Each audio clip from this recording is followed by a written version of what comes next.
మొదలుకొని యేసు ప్రభువారు చనిపోయి తిరిగి లేచేంత వరకు కూడా బలుల వ్యవస్థ కొనసాగింది. ఆయన ఒక్కసారి చనిపోయి తిరిగి లేచిన తర్వాత బలుల వ్యవస్థ ముగించబడింది అనేది గ్రహించారు. కానీ అర్పణలు మాత్రం కొనసాగుతూనే ఉన్నాయి. బలికి అర్పణకు, సాక్రిఫైస్ కు, ఆఫరింగ్ కు ఉన్నటువంటి తేడా ఏంటో మీరు తెలుసుకోవాలనుకుంటున్నాను. బలి అనేటువంటిది దేవుని బిడ్డలారా, it is a way to God. ఎప్పుడైతే బలి అనేటువంటిది అర్పిస్తున్నామో దేవుని దగ్గరికి ఆ బలి మార్గమును సరళం చేస్తుందనేది గ్రహించాలి. సాక్రిఫైస్ అనగా దేవుడు బలి అనేటువంటిది మనం విన్నాం. ఆ తర్వాత ఆఫరింగ్ అనగా అర్పణ అనేటువంటిది it is a walk with God. ఎవరైతే బాగా మీరు వినాలి, దేవుడికి అర్పణ అర్పిస్తారో వాళ్ళు దేవుడితో నడుస్తున్నారు అని అర్థమవుతుందా? ఇప్పుడు పాత నిబంధన గ్రంథంలోకి వెళ్తే ఒక మాట చెప్తున్నాను దేవుని బిడ్డలారా, బలి అనేటువంటిది దేవుడికి ఇస్తే అది దేవుడి దగ్గరికి మార్గాన్ని సరళం చేస్తుంది. మనం దేవుని దగ్గరికి వెళ్తున్నాము అని అర్థం. కానీ అర్పణ అనేటువంటిది కనుక దేవుడికి మనం అర్పిస్తే దేవుడితో మనం నడుస్తున్నాము అని అర్థం. కాబట్టి మార్గం పరలోక రాజ్యానికి దేవుడి దగ్గరికి యేసు ప్రభువారు యాగముగా ఆల్రెడీ సమర్పించారు. కాబట్టి ఇక మళ్ళీ వేరొక మార్గము లేనేలేదు. అందుకనే 14:6లో లేవియాకాండం ఆధారం చేసుకొని నేనే మార్గం అనేటువంటి మాట యేసు ప్రభువారు చెప్పారు. నా ద్వారాన్ని తప్ప ఎవడునో తండ్రి యొద్దకు రాడని ఖచ్చితంగా యేసు ప్రభువారు చెప్పారు. కారణం ఏంటంటే అది చెప్పిన కొన్ని రోజులకే బలి అర్పణగా యేసు ప్రభువారు తను తాను శిలువ మరణం మీద అర్పించుకున్నారు. కాబట్టి ఈ ప్రిపేర్డ్ వే టు గాడ్ మనలందరినీ కూడా దేవుని దగ్గరికి వెళ్ళడానికి ఒక మార్గం సరళం చేశాడు. కానీ అర్పణలు మాత్రం మనం ఇవ్వాలి. ఇక బలులతో పని మాత్రం కూడా లేదు. ఈ అర్పణ it is walking with God. Offering is nothing but walking with God. దేవుడికి మనం అర్పణ అర్పిస్తున్నామంటే మనం దేవుడితో నడుస్తున్నాము అని అర్థం. ఈ సాయంకాలం ముందు దేవుని బిడ్డారా, రెండు విషయాల మీద పంచుకొని ముగించేస్తాం. భూమిని దేవుడు ఉచితంగా 1,00,000 ఎకరాల భూమిని దేవుడు ఇచ్చాడు. అందులో పండించేదంతా కూడా దేవుడు చెప్పాడు 23:10. జాగ్రత్తగా మీరు వినాలి. మొదటి పనను బ్రింగ్ టు ద ప్రీస్ట్ అన్నాడు. అంటే మనము పాస్టర్ గారు అంటున్నాం కొత్త నిబంధనలో, పాత నిబంధనలో ఆ పాస్టర్ గారు యాజకుడు. దేవుడు ఏం చెప్పాడంటే ఎన్ని ఎకరాల పొలములో నువ్వు పంట అనేటువంటిదంతా కూడా కోస్తావో అందులో మొదటి పన అంటే మొదటి భాగం అంతా కూడా తీసుకొని వచ్చి మీ పాస్టర్ గారికి లేకపోతే నీ యాజకునికి ఇవ్వాలి అని చెప్పాడు. ఎందుకంటే ఇంట్లో పెద్ద కుమారుడు మొదటోడు కాబట్టి ఆ జ్యేష్ఠ కుమారుని నాకు ఇవ్వడం కాదు, ఈవెన్ నీ రాబడిలో కూడా ప్రథమ ఫలం నీవు నాకు ఇవ్వాలి. మూడవదిగా ఏమనుకోదండి సార్, మీరు ఇక్కడే ఉన్నారు, డైరెక్ట్ గా చెప్తున్నాను, మీలో కొందరు దశమ భాగం ఇవ్వట్లేదు. నజరీన్ లింకులే ఉంటాయి తప్ప బైబిల్ దేవుడికి స్తోత్రం. నిజంగా ఎక్కడా కూడా బైబిల్లో తేడాలు కనిపించావు. ఏది కూడా భిన్నంగా ఉండదు. ఒకదానికి ఒకటి పొత్తు లేకుండా సంబంధం లేకుండా బైబిల్లో ఎక్కడా కూడా ఉండదు. మొదటి 3 సంవత్సరాలు అసలు తీయొద్దు అన్నాడు దేవుడు.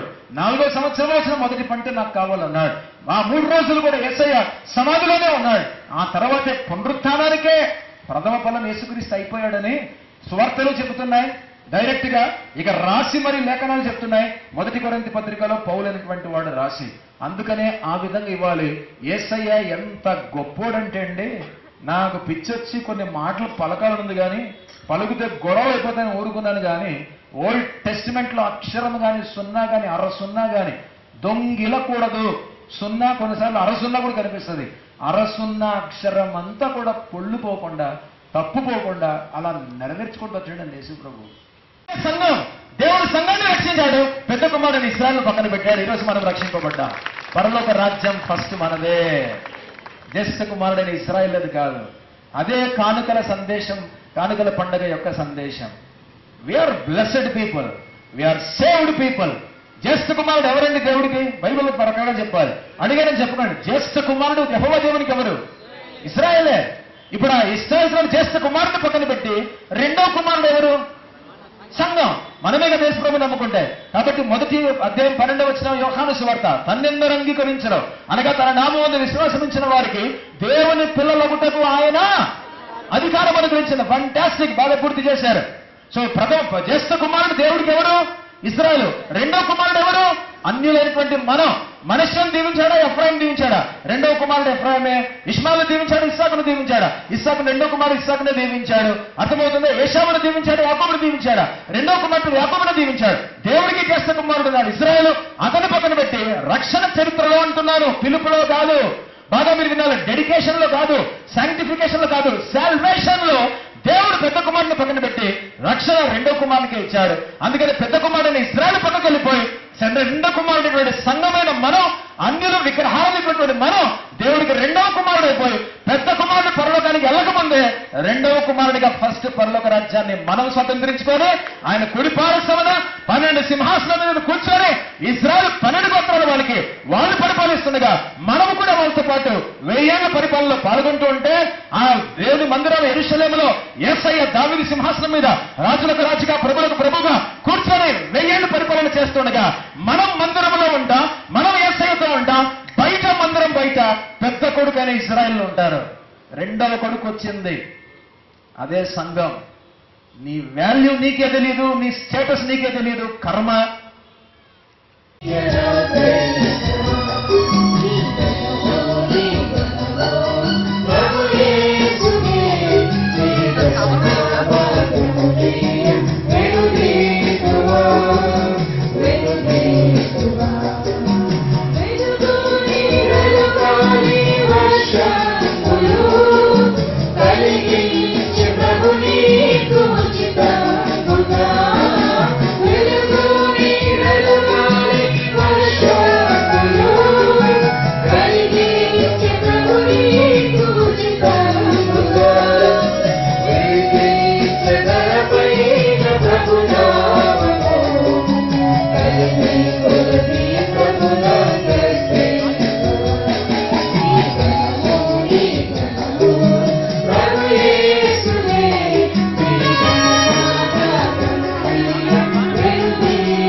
ఆ నమ్మకం ఉన్నప్పుడే సంఘముతో ఐడెంటిఫికేషన్, ఆ తర్వాత క్రీస్తుతో కూడా ఐడెంటిఫికేషన్. అంటే మన కొరకు చనిపోయి తిరిగి లేచిన యేసయ్యతో గుర్తింపు, తర్వాత ఆయన సంపాదించిన సంఘముతో కూడా మన గుర్తింపు. ఈ మతం పుచ్చుకుంటున్నామంటే అదే మన మతం. అదేవిధంగా బ్యాప్టిజం తీసుకుంటున్నామంటే సార్వత్రిక సంఘంలో భాగమైనటువంటి ఈ సంఘమే మనం గుర్తింపును పొందుతున్నాం. ఒకటి ఆయన మాత్రం సేవిస్తానని వాగ్దానం చేసినందుకు తండ్రి కుమార పరిశుద్ధాత్మ త్రియేక దేవుని నామమున నేను నీకు బాప్తిస్మం ఇచ్చుచున్నాను.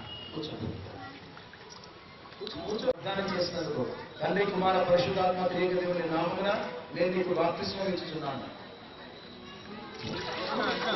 రూపకళ యేసుప్రభు సొంత రక్షకునిగా ప్రభువుగా అంగీకరించినందుకు జీవితాంతం ఆయన మాత్రమే వెంబడించి సేవిస్తానని వాగ్దానం చేసినందుకు తండ్రి కుమార పరిశుద్ధాత్మ త్రియేక దేవుని నామమున నేను నీకు బాప్తిస్మం ఇచ్చుచున్నాను. మీరు వెళ్ళొచ్చు. బాబు నోరా, మీ తల్లిదండ్రులు ఎవరు? మీ మమ్మీ డాడీ రండి. మీ హస్బెండ్ లేదా? రండి. బాబు పేరు ఓకే. రూఫస్ అన్నటువంటి ఈ బాబును ఈ తల్లిదండ్రులు కూర్చోమన్నారండి. నిర్మల్ కూడా గుర్తించాలి సంఘం. సో వీళ్ళిద్దరు భార్యాభర్తలు అంటే తల్లిదండ్రులు. వారి యొక్క ఎన్నో కుమారుడు అండి? రెండో కుమారుడు. రూఫస్ అన్నటువంటి ఈ బాబును కూడా సమర్పిస్తున్నాం. తర్వాత నేను ప్రతిష్ఠ ప్రార్థన చేస్తాను. తర్వాత ప్రార్థించాను. మీరు కూర్చోండి. కుమారుడు ప్రదీప్ను కూడా దేవుని సేవకు సమర్పిస్తున్నాం. ఒకసారి ముందుకు రండి. మా పరలోకపు తండ్రి, ఈ సమయంలో ప్రభా అభివృద్ధిని బట్టి మీ పాదములకు స్తోత్రమయ్యా. తండ్రి కుమార పరిశుద్ధాత్మ త్రియేక దేవుని నామమున చిన్న బిడ్డను మా తండ్రి మా దేవ సంపూర్ణ సేవ నిమిత్తమై ప్రతిష్ఠిస్తుండగా దయగల హస్తముతో బాబును ప్రత్యేకపరచాలని దీవించాలని వేడుకుంటున్నాం. మా పరలోకపు తండ్రి, జీవముల దేవ, చరణ్ చేసినటువంటి వందనాలు. తల్లిదండ్రులు తమకున్నటువంటి కుమారుని మీ సేవ నిమిత్తమై ప్రతిష్ఠించారు. మా తండ్రి స్టీఫెన్ మీ సేవ నిమిత్తమై ప్రతిష్ఠిస్తుండగా వేరుపరుస్తుండగా కుమార పరిశుద్ధాత్మ త్రియేక దేవుని నామమున ప్రభావ దేవ ప్రదీప్ను దీవించండి, ఆశీర్వదించండి. నజరీత్ సంఘానికి దేవుని సేవ నిమిత్తమై ప్రతిష్ఠింపబడినటువంటి చిన్న బిడ్డలకు, తల్లిదండ్రులకు, కుటుంబానికి ఈ బిడ్డలకు సదాకాలం తోడై ఉండును గాక. ఆమేన్. ప్రభు నామము కూడా అంతగా తెలియదు, కానీ నా ప్రార్థన తల్లిదండ్రులకు దేవుడు నిజంగా గొప్ప జ్ఞానం ఇవ్వాలి, పిల్లలను బాగా పెంచాలి. షద్రక్ మెషక్ అబేద్నెగోల యొక్క తల్లిదండ్రులు ఏ విధంగా షద్రక్ మెషక్ అబేద్నెగోలను పెంచితే బబులోను దేశంలో నెబుకద్నెజరు నిలబడి వాళ్ళు రాజీ పడకుండా ప్రభు కొరకు నిలబడ్డారు, అలాంటి జ్ఞానం ఈ తల్లిదండ్రులకు దేవుడు ఇవ్వాలని నేను మనస్ఫూర్తిగా కోరుకుంటున్నాను. ఒకవేళ యేసయ్య రాకడ గనక ఆలస్యమైతే ఈ 10 మంది పిల్లలు కూడా గొప్ప సేవ చేయాలని నేను మనస్ఫూర్తిగా కోరుకుంటున్నాను. వాళ్ళ గ్రామంలో ఉన్న 200 గజాల యొక్క పేపర్లు, డాక్యుమెంట్లతో సహా తీసుకొని వచ్చి మీ సేవకి ఇచ్చారు. ఇది మాది కాదు ప్రభువా, ప్రతిష్ఠింపబడినటువంటి స్థలం మీది. దయచేసి ఈ స్థలమును మీరు అంగీకరించండి.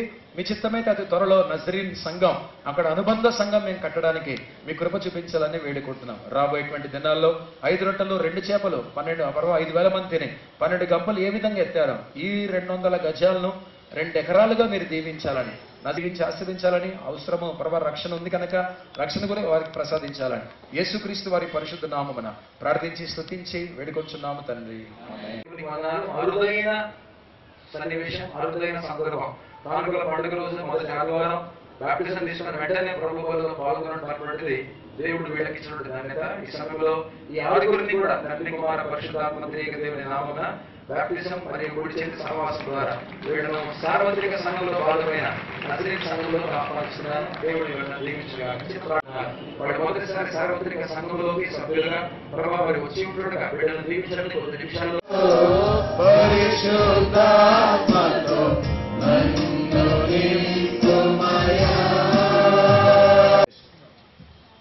తండ్రి ఉన్నపాటున మీ సన్నిధికి వస్తున్నాం. మేము అనుకుంటాం మేము చాలాసార్లు మంచి వాళ్ళు చేసి ఉంటామేమో, మీ మీద తిరుగుబాటు చేసింటే, ఆత్మను దుఃఖపరిచి ఉంటే, మీ చిత్తమును నెరవేర్చలేక ప్రభా మా దేవా మేమందరం కూడా ఉంటే మన్నించి క్షమించాలని, బలలో పాల్గొంటుండగా మీ కృపను బట్టి మాత్రమే మాకు అర్హతను దయచేయాలని, క్రీస్తు రక్తంతో కడిగి పవిత్రపరచాలని యేసుక్రీస్తు వారి పరిశుద్ధ నామమున ప్రార్థించి వేడుకొంచున్నాము తండ్రి. దేవుడు తన పరిశుద్ధ వాక్యం దీవించినగాక. అందరు ఇటువైపు చూస్తూ వాక్యాన్ని వినండి. యేసు ప్రభు బాగా వినాలి. పఠేర్ పెటిబులం అడ్డుకర్ర టు బి ఓపెన్ తెరవబడుట అనేటువంటి దేవుని యొక్క అతి పరిశుద్ధ స్థలములోకి యాజకుడు సంవత్సరానికి ఒకసారి వెళ్తే యేసయ్య చనిపోవడంతో దేవాలయం తెర చినిగిపోవడంతో టు బి ఓపెన్ తెరే చినిగిపోయి తెరవబడితే అందరం కూడా అందులో అడుగు పెట్టేటువంటి ధన్యత యేసయ్య ఇచ్చాడు. 2 పరలోక రాజ్యములో మానవుడు యేసు ప్రభు చనిపోయి తిరిగి లేచి వెళ్లేంత వరకు కూడా ఒక్క మానవుడు మనిషి కూడా పరలోకంలో లేడు. అందరూ కూడా కింద గుడ్ పార్ట్ ఆఫ్ హెడ్స్ మంచి పాతాళములో ఉన్నారు, పాపులు చెడ్డ పాతాళములో ఉన్నారు. ఇప్పుడు యేసయ్య చనిపోయి తిరిగి లేచిన తర్వాత మొట్టమొదట పరలోకంలో అడుగుపెట్టిన వాడు శిలువ మీద ఉన్న దొంగ. ఇప్పుడు అర్థమవుతుందా? పటేర్ పెటిబులం అడ్డుకర్ర టు బి ఓపెన్ తెరవబడుట అనేటువంటి కర్రకు చేతులు చాపాడు కాబట్టే పరలోకమే తెరవబడింది మానవునికి. టు బి ఓపెన్ తెరవబడుట అనేది చేతులు చాపాడు. సో ఇప్పుడు తెరవబడింది కాబట్టే దేవాలయం తెర చినిగిపోయి తెరవబడింది. అందరూ కూడా యెహోవా దేవుని సన్నిధికి వెళ్ళిపోగలరు. పరలోక రాజ్యం యొక్క ద్వారం తెరవబడింది. అందరూ కూడా పరలోక రాజ్యానికి ఫస్ట్ టైం మొదటి శతాబ్దం క్రీస్తు శకం యేసు ప్రభు చనిపోయిన రోజున దేవుని బిడ్డలారా పరలోక రాజ్యం మానవునికి for the first time it was open తెరవబడింది. అందుకనే అలాంటి కర్రను యేసు ప్రభు వారు మోసారు. చెప్పుకుంటూ వెళ్తూ బోలుడున్న యేసు ప్రభు కోసం. అందుకనే దేవుడు నేను దీర్ఘాయుష్ ఉండుతాను, 120 సంవత్సరాలు నేను బతకే ద్వారమును అన్నాడు. ఐ యామ్ ద డోర్ అని అన్నాడు, నెరవేర్చుకున్నాడు యేసు ప్రభు వారు. కాబట్టి ఈ సాయంకాలం ముందు అంత గొప్ప పరలోక రాజ్యములో మనకు ద్వారమై మన కొరకు పరలోకాన్ని తెరిచిన తెరను చింపి అందులో మన కొరకు ద్వారం తెరిచి అందులో అందరం కూడా ప్రవేశించేటువంటి గొప్ప ధన్యత యేసయ్య పెటిబులం పఠేర్ టు బి ఓపెన్ తెరవబడ్డ అని అడ్డుకర్రను మోసినందుకు మనకు ప్రవేశం కలుగజేసినందుకు నిజంగా దేవునికి స్తోత్రాలు, వందనాలు. అందరం కళ్ళు మూసుకుంది నా శరీరం అని చెప్పాను మరియు ఆయన గిన్నె పట్టుకుని కృతజ్ఞతాస్తులు చెల్లించి వారికి ఇచ్చి దీనిలోనిది మీరందరూ త్రాగుడి, ఇది నా రక్తము అనగా పాప క్షమాపణ నిమిత్తము అనేకుల కొరకు చిందింపబడుచుగా. మా కొరకు ఆయన శరీరాన్ని సమర్పించుకున్నారు కాబట్టే, రక్తాన్ని కార్చారు కాబట్టే ఈరోజు దానికి సాదృశ్యముగా రొట్టెను ద్రాక్షరసమును తీసుకోవడానికి బల్లని సమీపించడానికి మీరు మాకు యోగ్యతను దయచేశారు. ఈ సమయంలో యేసయ్య నామమున రొట్టెను దీవించండి, యేసయ్య నామమున ద్రాక్షరసమును దీవించండి. మా కొరకు అర్పించుకునే యేసయ్య మీకు స్తోత్రాలు. ఈ సమయంలో అది పుచ్చుకున్నప్పుడు మాలో గొప్ప నిరీక్షణ కలగాలి, మా గొప్ప బలము కలగాలి, మేము ఎదగాలి, బలపడాలి, రోగాలు దూరం అవ్వాలి, బలహీనతలు దూరం అవ్వాలి, కీడు దూరం. పరిశుద్ధ నామమున కృతజ్ఞతాస్తుతులు చెల్లించి ప్రార్థించి వేడుకొంచున్నాము తండ్రి.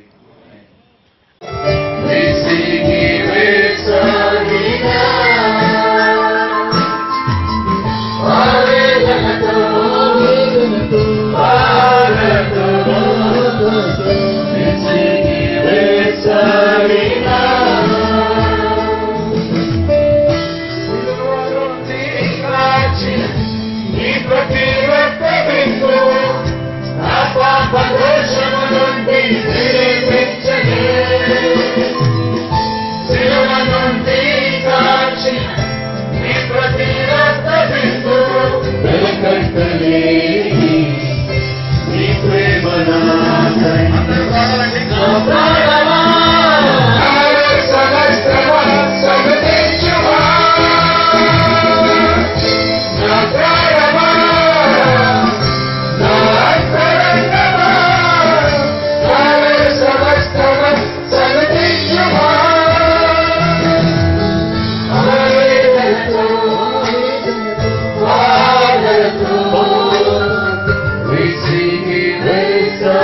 నేను దేవుని యొక్క ప్రేమయు ప్రభును రక్షకుడు యేసుక్రీస్తు వారి కృపయు ఆదరణకర్తైన పరిశుద్ధాత్మ దేవునికి అన్యోన్య సహవాసం చేరడం మనకందరికీ ఆయనను ప్రేమించే ప్రతి బిడ్డకును నాజరీన్ సంఘానికి వచ్చే వారం జరగబోయేటువంటి వార్షికోత్సవాలకు ఇప్పుడెల్లప్పుడు సదాకాలం తోడై ఉండును గాక.